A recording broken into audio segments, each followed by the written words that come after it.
थांनाय मोनाबिलि हरावहाय दावराव दावसि जानाय दा बेनि फारसेबो आं एसे बुंगोन आरो बेजों लोगोसे गोबां खोथा दंबावो जाय खोथाया दिनै आंनि गोसो सिङाव दङ आरो साफ्रोमबो बर' सेंग्राफोरनि गोसो सिङाव दङ जायखौ जोङो दिनै बुंनो सानो नाथाय बुंनायनि सिगां फंफा फंनै बुंबानो सोरबा मानसिफोराहाय जोंनिनो आंगो बर'नि फिसाफोरानो ओरैबायदि हेंथा होयो जे बेखौहाय माबा मोनसे खालामनानै दबथायनानै दोननो हागोन नामा बिदि बिसोर डिसिसन लायो।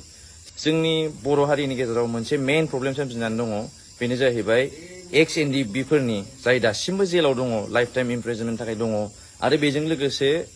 रिहेबिलिटेसन जाय मार्टियार्स एनडिएफबिफोर दङ बिसोरनि रिहेबिलिटेसनखौ माखासे फेमिलिफोरा मोनजोबाखै सोरनाबा पुलिस भेरिफिकेसन जायाखै आरो सोरनाबा प्रपार डकुमेन्टस गैया बेनि थाखाय गोबां मिस आउट जालांनानै दङ। दा बेफोर गासिबो खोथाखौ लाजोबनानैहाय थांनाय मास मोनसे आरो मोननैनि गेजेरनिफ्रायनो जोङो लोगो नांलायनानैहाय एसे सावरायनानै जोङो मोनसे बुस्थु खालामनो नागिरदोंमोन जे जोंनि बिटिसि आवहाय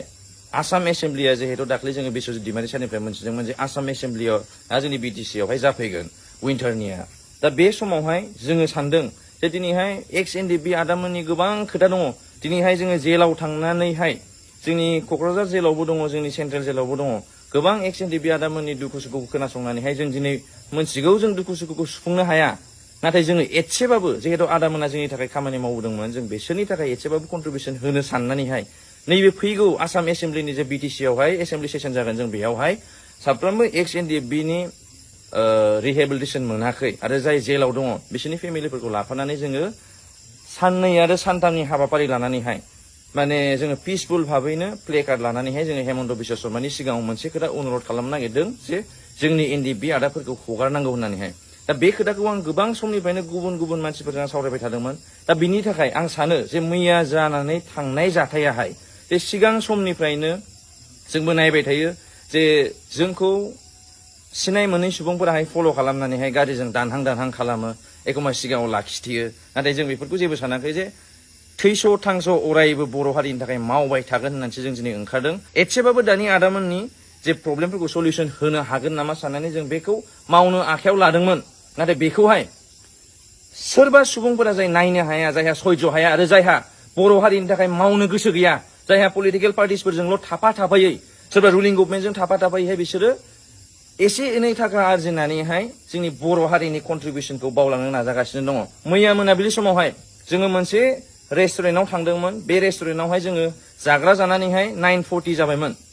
जाग्रा जानाय समावहाय जोङो जाग्रा जाखांनानै जेब्ला बिल होयो जों जास्ट रेस्टुरेन्ट मालिकखौ खनसेल' रिकुवेस्ट खालामदों आदा हायोबा नोंथाङा जोंनो बिल प्रभाइड खालामनांगौ मानो होनबा दा जोंनि स्पेसियेलि क'क्राझारनि दखानफोरावहाय माने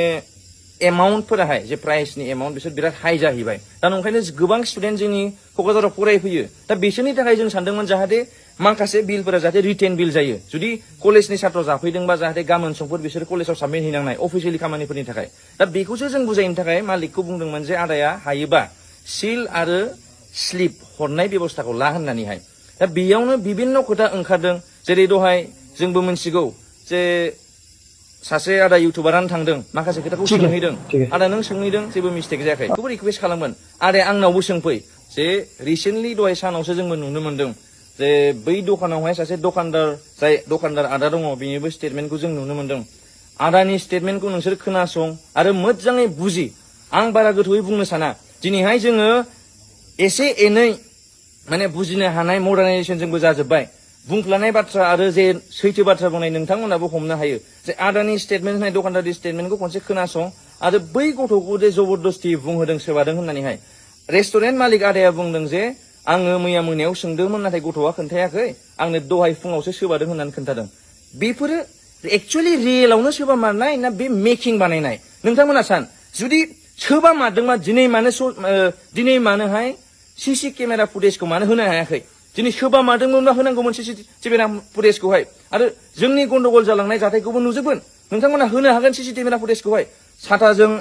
एसेबाबो एटेक खालामनाय मबाइल बुख्रुबनाय बेखौ नोंथांमोना साफा नुनो हाजोबगोन सिसि केमेरा फुटेजावहाय ओंखायनो आं खावलायो मिसलिड दा खालाम जाथों मानो होनबा बै सुबुंखौबो आं बुंनो थांगोन दिनै नोंथाङाहाय